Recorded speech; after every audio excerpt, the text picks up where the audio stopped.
नमस्कार बच्चों, कैसे हो आप सभी। मैं आशा करता हूँ कि आप सभी बहुत अच्छे होंगे। मस्त रहिए, व्यस्त रहिए, पढ़ते रहिए बच्चों। आज हम क्लास 8 सब्जेक्ट मैथ के असाइनमेंट का सॉल्यूशन देखने वाले हैं। तो चलिए बच्चों, बिना समय गवाए शुरू करते हैं।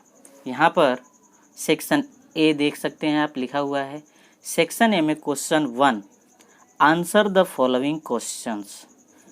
ब्रैकेट में आप देखिए क्या लिखा है, ईच ऑफ 1 मार्क्स। मतलब दो बच्चों, सेक्शन ए में जो भी क्वेश्चन दिए गए हैं वह हर एक क्वेश्चन 1 मार्क्स के हैं। तो आइए बच्चों देखते हैं पहला क्वेश्चन क्या है। पहला क्वेश्चन है इवेल्युएट -4 टू द पावर -2।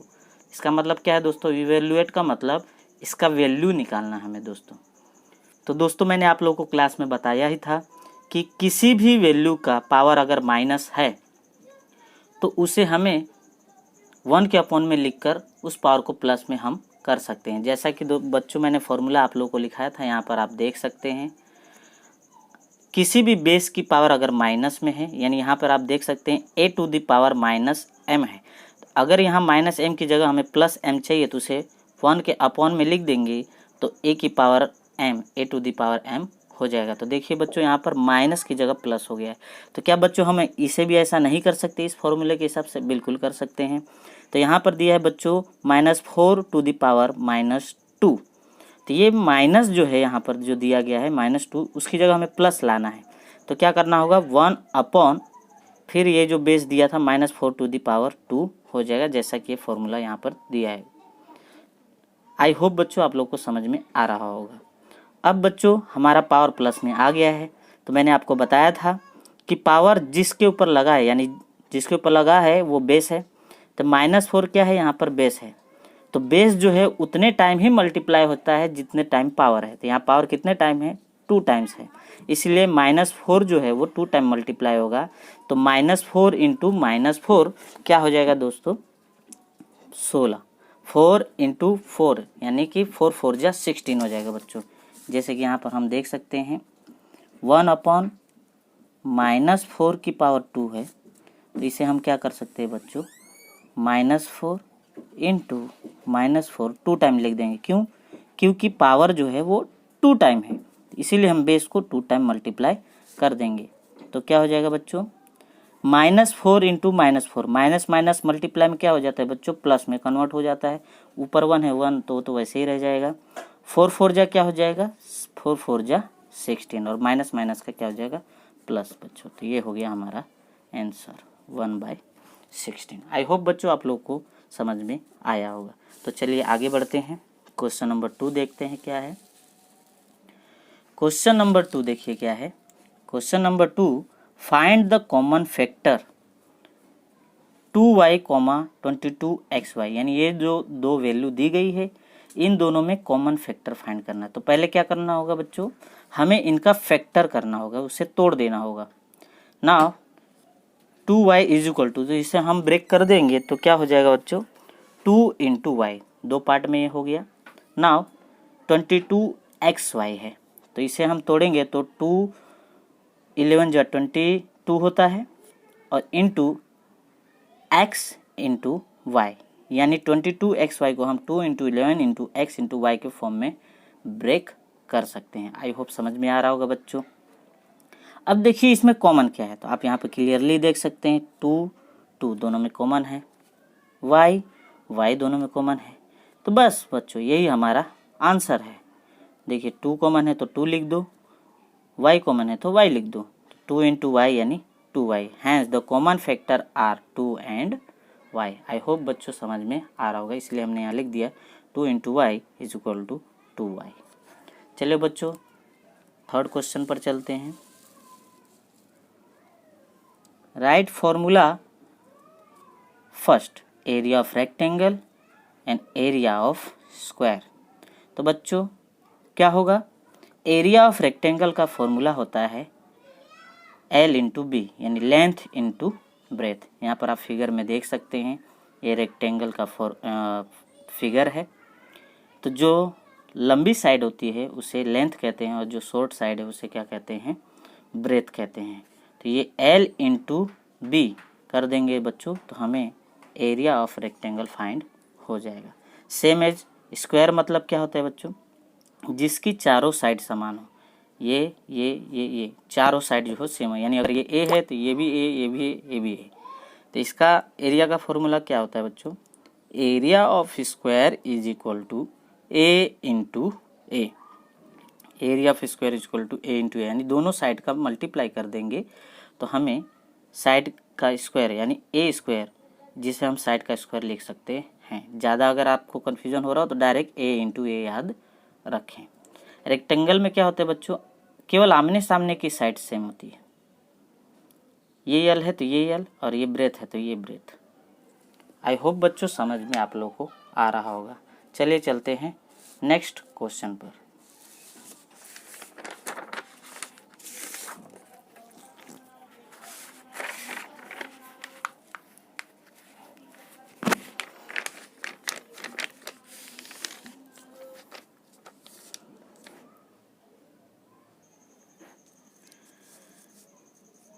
तो क्वेश्चन नंबर 4 क्या है बच्चों, क्वेश्चन नंबर 4 है -4 टू द पावर 5 डिवीजन में -4 टू द पावर 8।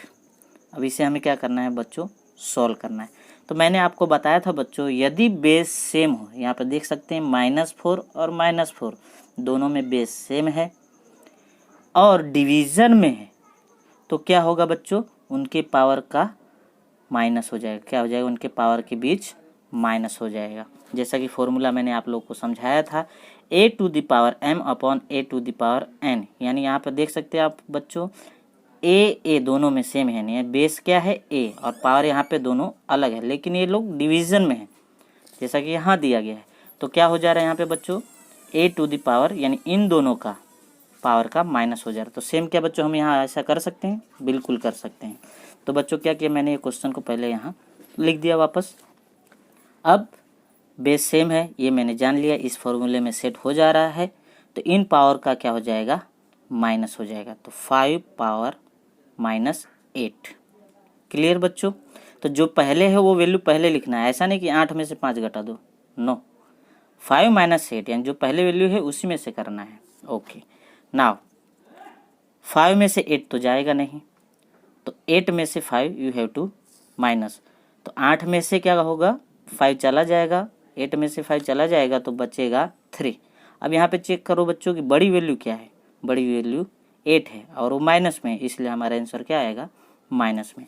तो यहाँ पर -4 टू द पावर -3। फिर से सेम कंडीशन बच्चों, क्वेश्चन फर्स्ट जो हमने देखा था वैसा ही हो गया कि अगर माइनस में पावर है और उसे प्लस में लाना है तो 1 के अपॉन में लिख देंगे तो वो पावर जो है वो प्लस में हो जाएगी। तो यहाँ पर 1 upon -4 to the power 3। I hope बच्चों आप लोग को समझ में आ रहा होगा, यानी ये माइनस का प्लस में हमने 1 अपॉन में करके पावर को प्लस में कन्वर्ट कर दिया। आई होप बच्चों आप लोग को समझ में आ रहा होगा। चलिए आगे चलते हैं। क्वेश्चन नंबर 5 आप यहाँ पर देख सकते हैं। क्वेश्चन नंबर 5 क्या दिया गया है, 1 + x + x²। Identify the terms and coefficients. जो ये क्वेश्चन दिया गया है इसके अंदर टर्म आइडेंटिफाई करना है और कोफिशिएंट भी लिखना है। तो हमने टर्म आइडेंटिफाई किया, 1 2 3 3 टर्म है। अब यहाँ देखिए हमने तो 2 ही लिखा है, 2 ही टर्म को लिखा है। तो ये वाला टर्म कौन सा है बच्चों, ये कांस्टेंट है, तो इसके अंदर कोफिशिएंट नहीं है, इसलिए हमने नहीं लिखा। तो आइए दूसरा वाला टर्म देखते हैं, तो वो टर्म x है और तीसरा वाला टर्म क्या है, x² है। तो टर्म x और x² हो गया। अब उसका कोफिशिएंट देखते हैं बच्चों। x के आगे देखिए कोई वैल्यू है नहीं है, यानी कोई वैल्यू नहीं है मतलब 1 है, तो इसलिए हमने क्या लिख दिया, 1। प्लस में है यहाँ तो प्लस में हमने रख दिया। अब x² के बारे में देखिए कोई वैल्यू नहीं है, इसका मतलब 1 है, 1 है और यहाँ प्लस साइन है इसलिए यहाँ पे भी 1 प्लस में आ जाएगा।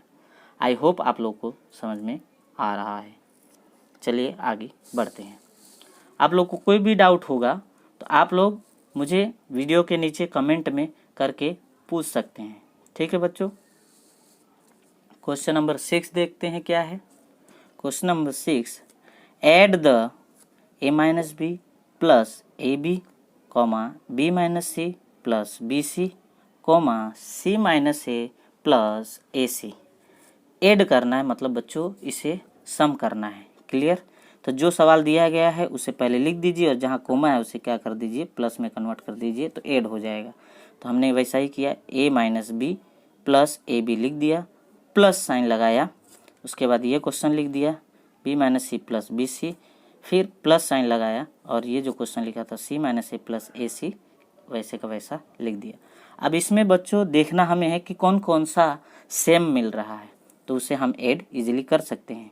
और कौन सा सेम मिल रहा है बट कट रहा है, यानी कि माइनस में है और एक प्लस में है, तो कैंसिल हो जाएंगे। तो let we check over here A, और चेक कीजिए ए और कहाँ है, यहाँ तो बी है, ए बी है, बी सी सी ए यहाँ पर दिख रहा है बच्चों। अब देखिए यहाँ ए प्लस में है, यहाँ ए माइनस में है, तो क्या हो जाएंगे, कैंसल। आई होप समझ में आप लोग को आ रहा है। अब चलिए बच्चों देखते हैं बी जैसा और कहाँ, केवल बी यहाँ पे देख सकते हैं बच्चों, यहाँ माइनस में बी है, यहाँ प्लस में बी है, तो ये दोनों हो जाएंगे कैंसल। सेम आप ए बी चेक कीजिए, ए बी जैसा और कहाँ है, ए बी कहीं नहीं है, तो हम वैसे ही लिख देंगे, क्योंकि कुछ नहीं है उसके जैसा अलग, तो हम सेम वैसा उसे वापस लिख देंगे। नाउ बी सी देखिए, बी सी कहाँ है, कहीं नहीं है, तो जैसा है ए प्लस में है तो प्लस में यहाँ लिख देंगे। और कुछ चेक कीजिए तो सब कट गए हैं। ए सी देखिए, ए सी जैसा और कहीं कुछ नहीं है, तो ए सी यहाँ पे लिख देंगे। तो यही हमारा बच्चों क्या हो जाएगा, हमारा आंसर हो जाएगा। आई होप बच्चों आप लोग को समझ में आ रहा होगा। चलिए चलते हैं क्वेश्चन नंबर 7 पर। क्वेश्चन नंबर 7 क्या है बच्चों, find the product -4p, 7p, यानी इन दोनों का हमें प्रोडक्ट यानी मल्टीप्लिकेशन फाइंड करना है। तो हमने क्या किया बच्चों, क्वेश्चन को पहले लिख दिया, प्रोडक्ट बोला था तो प्रोडक्ट यानी मल्टीप्लाई का साइन लगा दिया। अब बच्चों ऐसे सवालों में क्या करना है, पहले जो न्यूमेरिकल वैल्यू है उनका मल्टीप्लाई कर देने का, उसके बाद ABCD वाले जो हैं वेरिएबल हैं उनका मल्टीप्लाई करने का। तो -4 ये एक नंबर हो गया और 7 ये एक नंबर हो गया, इन दोनों को अलग करके लिख देंगे। लिख दिया, -4 मल्टीप्लाई में था तो मल्टीप्लाई में हमने अलग कर दिया। उसके बाद मल्टीप्लाई करके जो वेरिएबल यानी ABCD वाला जो टर्म है, जो वैल्यू है, उसे हम अलग से कर देंगे। तो P इंटू पी, -4 इंटू 7 क्या हो जाएगा, 4 7 जा 28, minus plus minus. P into P क्या हो जाएगा बच्चों, P स्क्वायर। वो कैसे, देखो यहाँ पर P दोनों में बेस सेम है, पावर 1 होती है तो लिखा नहीं जाता। तो जैसे यहाँ पर मैं आपको समझा देता हूँ, जैसे P इंटू पी दिया है, यानी कोई पावर दिख नहीं रहा है इन दोनों पे, तो इसका मतलब 1 1 है। अब आप बच्चों यहाँ देख सकते हैं दोनों में बेस सेम है और दोनों मल्टीप्लाई में है और यहाँ पावर 1 1 है। तो मैंने आपको बताया था बच्चों कि अगर बेस सेम हो और वो पावर में हो और साथ ही साथ मल्टीप्लाई में हो तो उनकी पावर क्या हो जाती है, ऐड हो जाती है। तो यहाँ 1 है वो और यहाँ 1 है, तो 1 + 1 यानी P का 2p⁻²। आई होप समझ में आ रहा है बच्चों आप लोगों को। चलिए चलते हैं नेक्स्ट क्वेश्चन पर। क्वेश्चन नंबर 8 देखते हैं क्या है, area of cultivated land and crop harvested direct और इनवर्स प्रोपोर्शन। यानी क्वेश्चन क्या है बच्चों, area of cultivated land and crop harvested direct proportion में है या इनवर्स प्रोपोर्शन में है। तो चलिए बच्चों आप लोग बताइए कि ये डायरेक्ट में है या इनडायरेक्ट में। वेरी गुड बच्चों, ये डायरेक्ट में है। It is a direct proportion because more are of cultivated land will yield more crops. इसका मतलब बच्चों कल्टीवेटेड लैंड मीन्स व्हाट, जितने लैंड यानी जितने ज़मीन पर हम जुताई कर सकते हैं, और यहाँ क्रॉप हार्वेस्टेड मतलब हम जितने ज़मीन पर क्रॉप को लगा सकते हैं। तो क्या बच्चों आपको यहाँ नहीं दिख रहा है कि जितना ज़मीन पर यानी जितने ज़्यादा से ज़्यादा ज़मीन पर हम जुताई कर सकेंगे उतने ज़्यादा से ज़्यादा ज़मीन पर हम क्रॉप लगा सकते हैं। इसका मतलब जितना ज़्यादा ज़मीन उतना ज़्यादा हम क्रॉप यानी फसल लगा सकेंगे। इसका मतलब अगर ज़मीन बढ़ेगी तो उसी हिसाब से उसी रेशियो में हम क्रॉप को लगा सकते हैं, यानी फसल उगा सकते हैं। अगर ज़मीन कम हो जाएगी तो उतने ही कम जगह में हम फसल लगा सकते हैं। इसका मतलब बच्चों मैंने आपको बताया था, यदि एक चीज़ ज़्यादा हो रहा है और दूसरा भी उसके रिस्पेक्ट में ज़्यादा हो रहा है तो डायरेक्ट प्रोपोर्शन। अगर एक चीज़ कम हो रहा है उसके रिस्पेक्ट में दूसरा भी कम हो रहा है तो भी डायरेक्ट प्रोपोर्शन। लेकिन अगर एक चीज़ बढ़ रहा है और दूसरा घट रहा है, या फिर एक चीज़ घट रहा है दूसरा बढ़ रहा है, तो इनवर्स प्रोपोर्शन। तो यहाँ पर आपको बच्चों क्या सीखने को मिल रहा है, आप यहाँ पर देख सकते हैं। मान लीजिए अगर एक छोटी ज़मीन है और यहाँ पर एक बड़ी ज़मीन है, तो ये छोटी ज़मीन है तो यहाँ पर कम फसल लगा सकते हो आप, और यहाँ पर बड़ी ज़मीन है तो ज़्यादा फसल लगा सकते हो आप। तो बच्चों आई होप आप लोग को समझ में आया होगा कि यहाँ डायरेक्ट प्रोपोर्शन में क्यों है। चलिए बच्चों नेक्स्ट क्वेश्चन पर चलते हैं। नेक्स्ट क्वेश्चन क्या है बच्चों, आप यहाँ देख सकते हैं।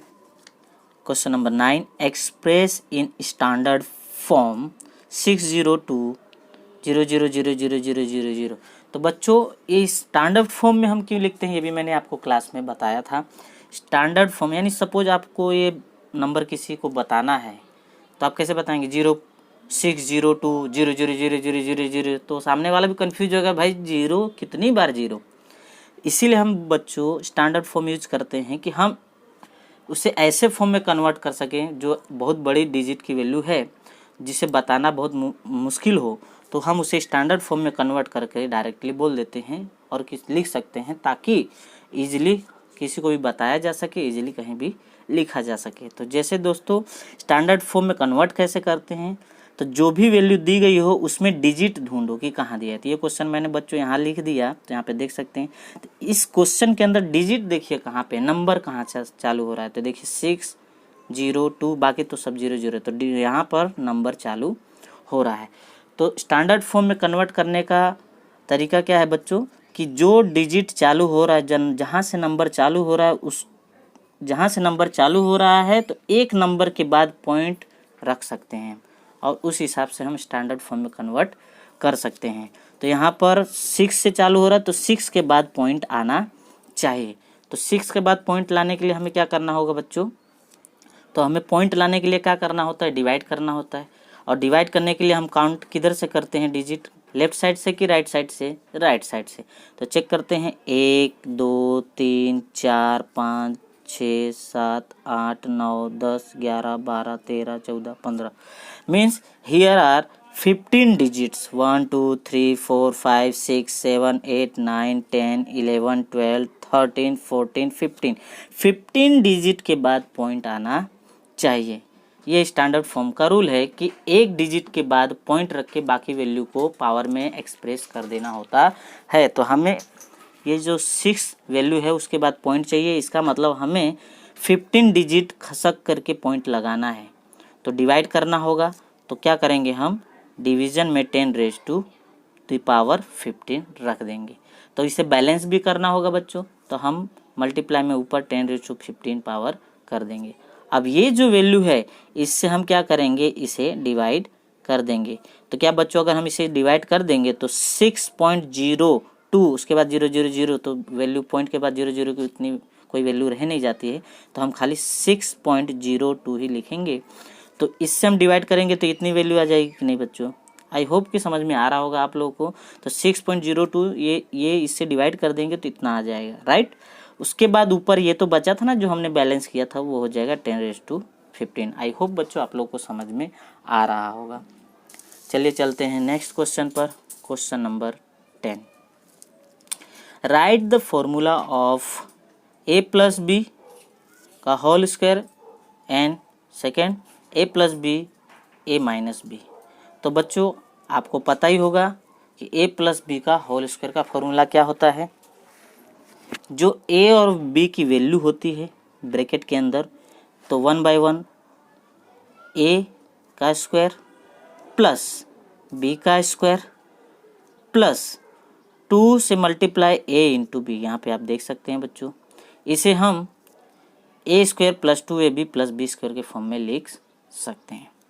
Same is here a + b और a - b, इसका फॉर्मूला क्या होता है बच्चों, a² - b²। ऐसा कब कर सकते हैं, ध्यान रहे ए सेम वैल्यू दोनों डिजिट यहाँ पे भी सेम हो और यहाँ पे भी 2 डिजिट सेम हो, बस प्लस और माइनस का ही फ़र्क हो, यानी एक बार प्लस में हो एक बार माइनस में हो, तो वहाँ पर हम ए स्क्वायर माइनस बी स्क्वायर यानी ए स्क्वायर और माइनस बी स्क्वायर इस हिसाब से लिख सकते हैं। आई होप बच्चों आप लोग को समझ में आ रहा है। चलिए चलते हैं। Oh very nice very nice. देखिए बच्चों, आप सेक्शन ए ख़त्म हो चुका है, अब हम शुरू करेंगे सेक्शन बी। सेक्शन बी में देखते हैं बच्चों, क्वेश्चन नंबर 2 क्या है, answer the following questions each of 2 marks.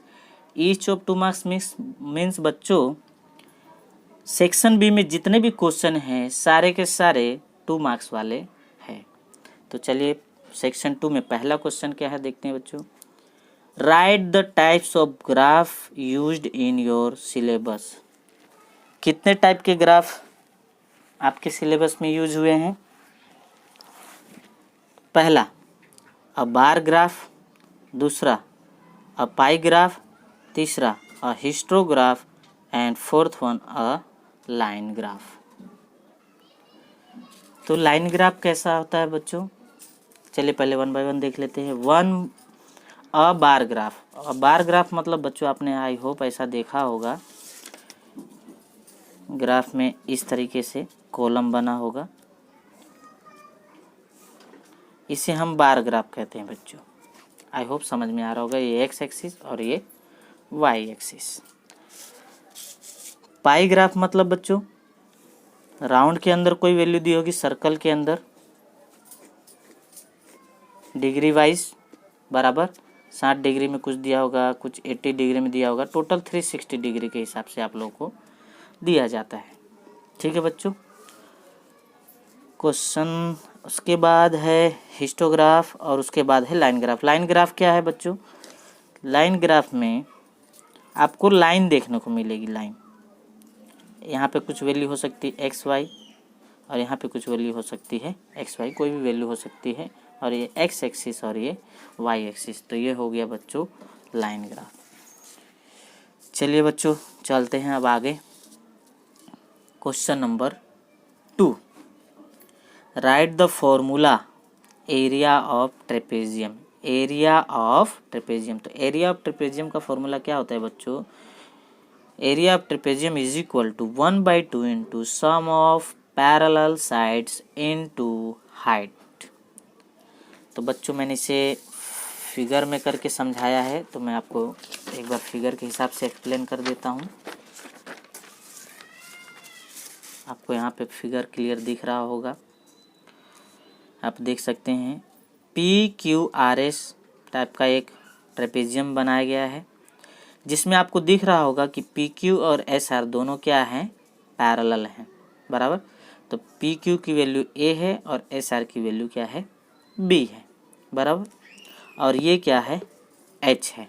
तो यहाँ पे देखो बच्चों, area of trapezium is equal to 1/2 into sum of parallel sides. तो सम ऑफ पैरेलल साइड्स, ये दोनों पैरेलल साइड है तो उनका सम A plus B into height, ये होता है एरिया ऑफ ट्रेपेजियम का फॉर्मूला। आई होप बच्चों आप लोग को समझ में आ रहा होगा।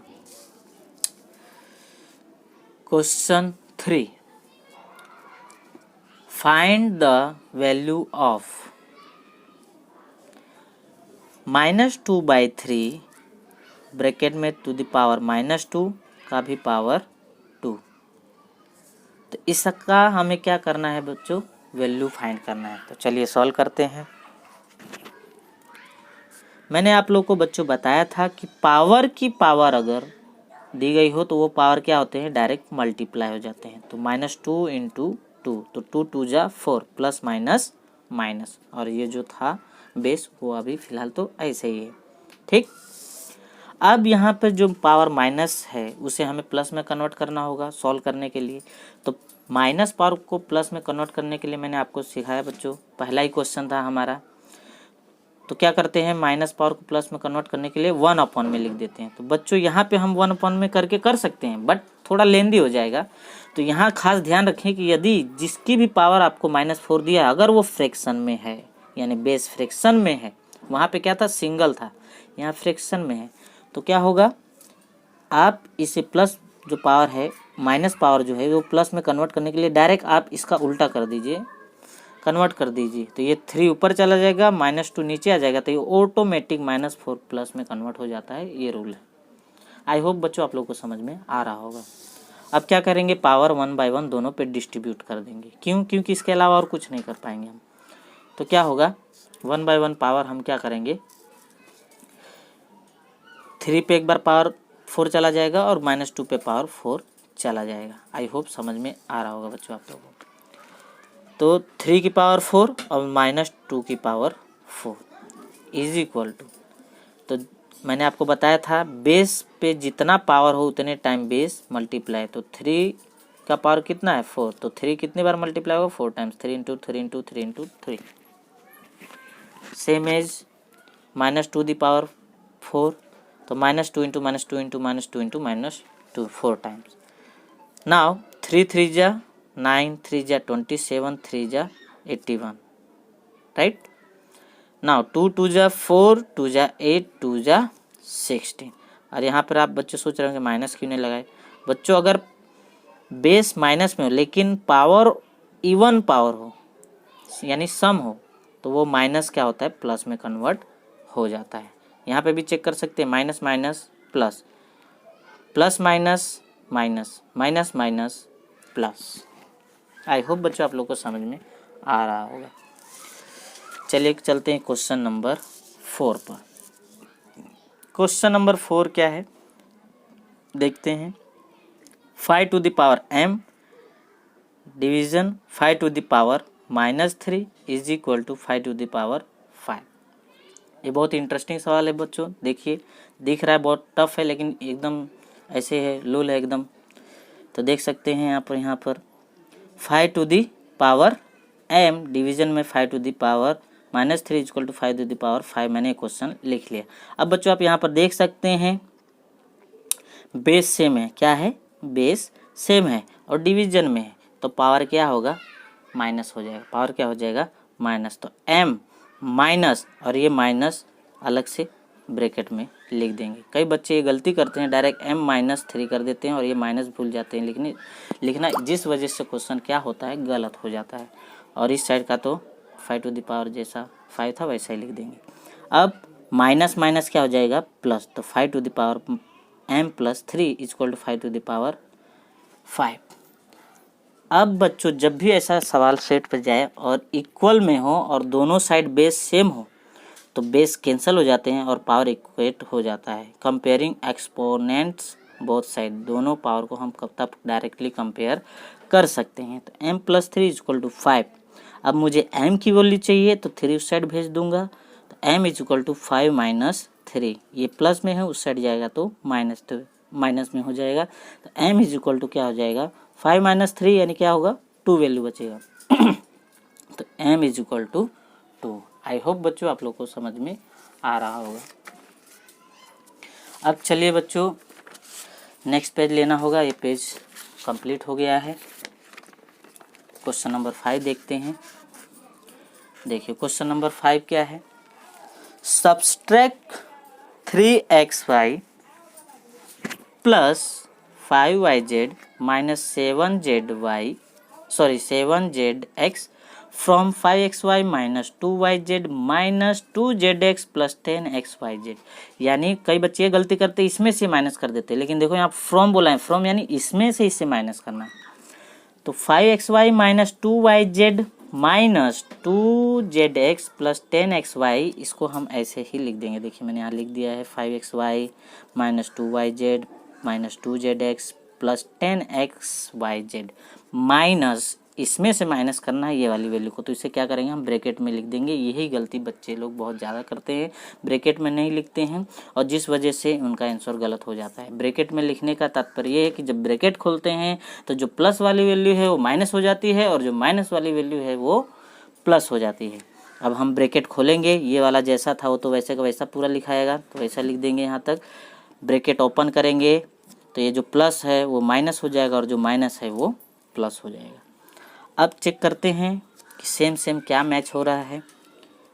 यहाँ देखिए 5xy, तो xy के टर्म में और कहीं आपको दिख रहा है, यहाँ नहीं, वाई जेड है यहाँ, जेड एक्स नहीं, वाई एक्स वाई जेड नहीं, एक्स वाई। यहाँ पे देखिए एक्स वाई और यहाँ पे भी है एक्स वाई। तो यहाँ देखिए 5xy है और यहाँ -3xy है, मतलब 5xy में से -3xy चला जाएगा तो कितना बचेगा 2xy। तो मैंने यहाँ लिख दिया 2xy। आई होप समझ में आ रहा है आप लोगों को।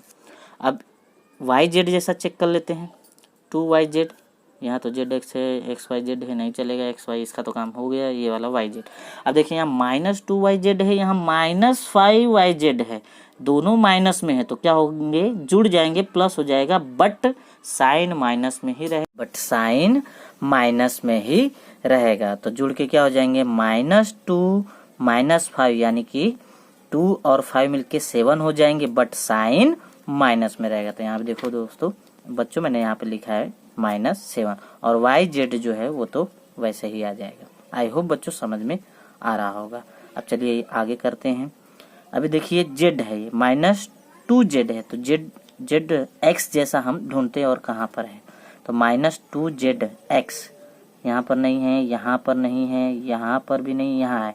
तो देखिए बच्चों -2zx प्लस 7zx, यहाँ पे देखिए ये माइनस में है और ये प्लस में है, तो प्लस माइनस माइनस यानी घट जाएंगे, और जो वैल्यू बड़ी होगी उसका साइन आएगा। तो घट जाएंगे तो पहले घट के कितना होगा, माइनस होके 7 में से 2 जाएगा तो बचेगा 5 प्लस में आएगा कि माइनस में, प्लस में आएगा। क्यों, क्योंकि बड़ी वैल्यू जो 7 है वो प्लस में है, तो इसलिए यहाँ पे आ जाएगा 5। यहाँ पे देख सकते हो आप बच्चों 5, और जेड एक्स जो है वो तो ऐसे ही बाजू में आ जाएगा।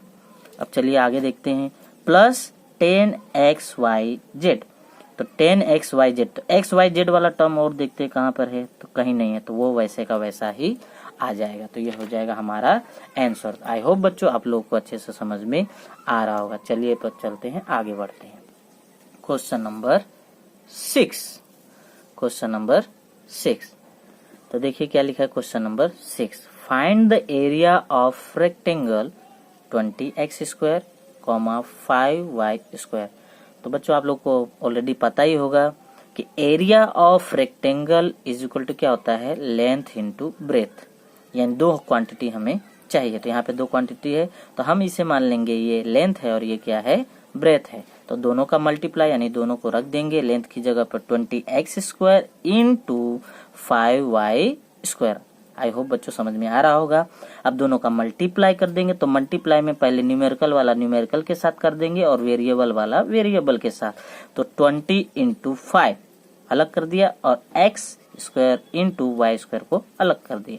नाउ 20 इंटू 5 मिलके हो जाएंगे 25 100 एंड x² इंटू y² यानी x² y²। अब बच्चों एरिया ऑफ स्क्वायर यानी उसका कुछ तो यूनिट होगा, किसी भी चीज का एरिया निकालते तो उसका यूनिट होना चाहिए।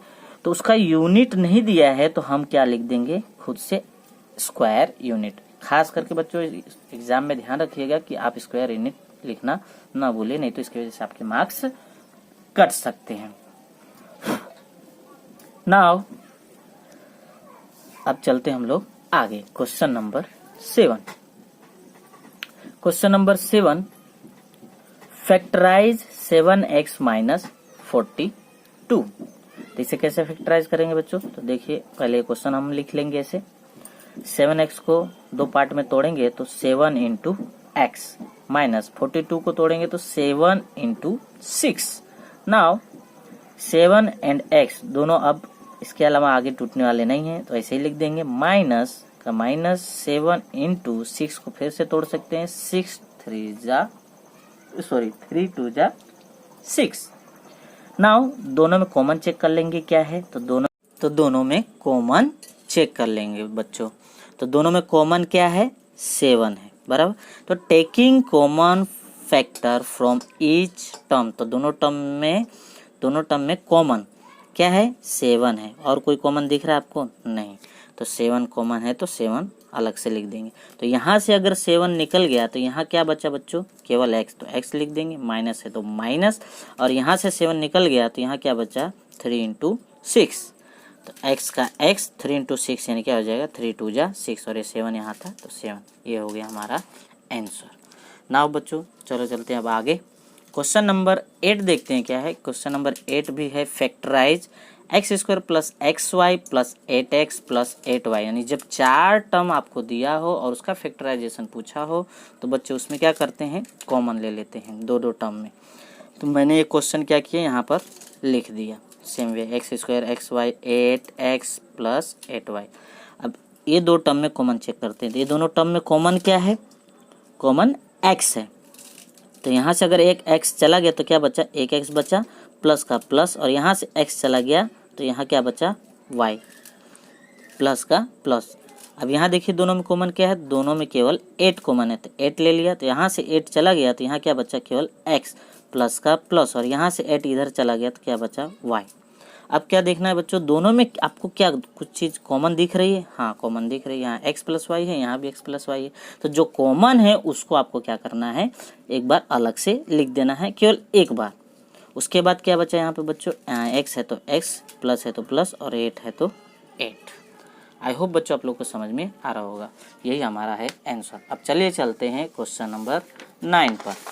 क्वेश्चन नंबर 9 क्या है बच्चों, देखिए, carry out division 28 x to the power 4 division 56 into x।